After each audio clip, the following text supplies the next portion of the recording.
Halo teman-teman sekalian, Assalamualaikum warahmatullahi wabarakatuh. Terima kasih kembali kita bersama di channel Ustadz Demokrasi. Teman-teman sekalian, kasus persidangan Ferdy Sambo CS sekarang ini sudah memasuki babak akhir. Bahkan hampir semua terdakwa gitu ya, sudah dibacakan tuntutannya oleh jaksa penuntut umum.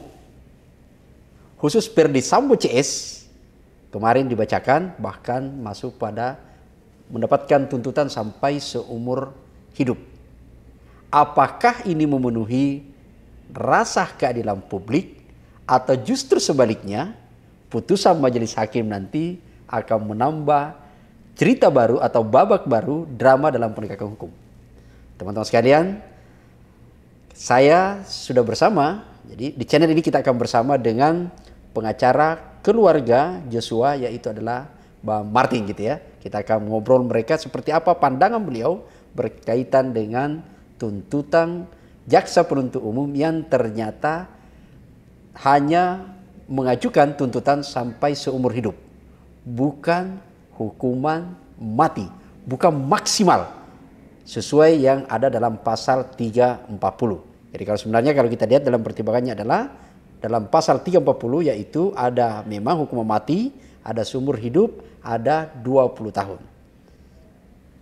Jaksa hanya mengambil pada hukuman seumur hidup. Apakah itu mewakili rasa keadilan korban karena JPU itu adalah mewakili korban, atau sebaliknya? Kita akan bersama dengan pengacara keluarga yaitu adalah Bang Martin. Saya sampaikan ya bahwa memang harusnya apa sih ancaman hukuman maksimal di pasal 340 ya.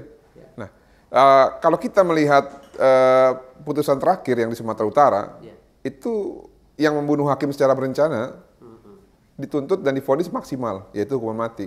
Ini tanpa ada perbuatan berlanjut ya, yaitu obstruction of justice. Nah, dalam hal ini Ferdy Sambo dituntut 340 dan terbukti sah dan meyakinkan juga perbuatan berlanjut, yaitu obstruction of justice, tanpa ada hal yang meringankan. Iya, tanpa ada hal yang meringankan. Justru memberatkan ada 6. Nah, kenapa kok tidak divonis dituntut maksimal? Nah, kalau menurut saya ya, kalau menurut saya itu yang pertama adalah mungkin dulu pernah ada sejarah hubungan baik sehingga masih ada rasa iba gitu ya. Jadi memang tidak ada hal yang meringankan, tapi ada rasa iba mungkin dari sesama penegak hukum kepada FS. Walaupun sebenarnya terbuka peluang untuk menuntut secara maksimal. Nah, lalu yang kedua, menurut saya ya, aspek pertimbangannya adalah hak asasi manusia. Tapi apapun itu, menurut saya kalau kita bekerja ya, sesuai dengan prosedur dan sesuai dengan fakta, ketika ada peluang, ya gunakan saja. Nanti masalah divonis maksimal atau tidak oleh hakim, seenggaknya jaksa penuntut umum sudah melakukan tugasnya dengan baik, sudah melakukan tugasnya dengan luar biasa gitu, dengan rasio misalkan 1/10, sudah 10 lah mereka kerjakan. Nah, tapi kalau nanti divonis oleh hakim berbeda, ya itu urusan hakim gitu loh. Tetap jaksa sudah mewakili korban. Kalau nggak ya nggak ada persidangan inilah, mereka nggak akan mendakwa dan menuntut. Tapi mungkin ada beberapa pertimbangan di luar sistem peradilan pidana ini yang mungkin dijadikan pertimbangan gitu loh. Masih personality hubungan gitu ya? Ya, mungkin ya. Kalau profesional mereka sudah profesional. Saya akuin mereka sudah profesional.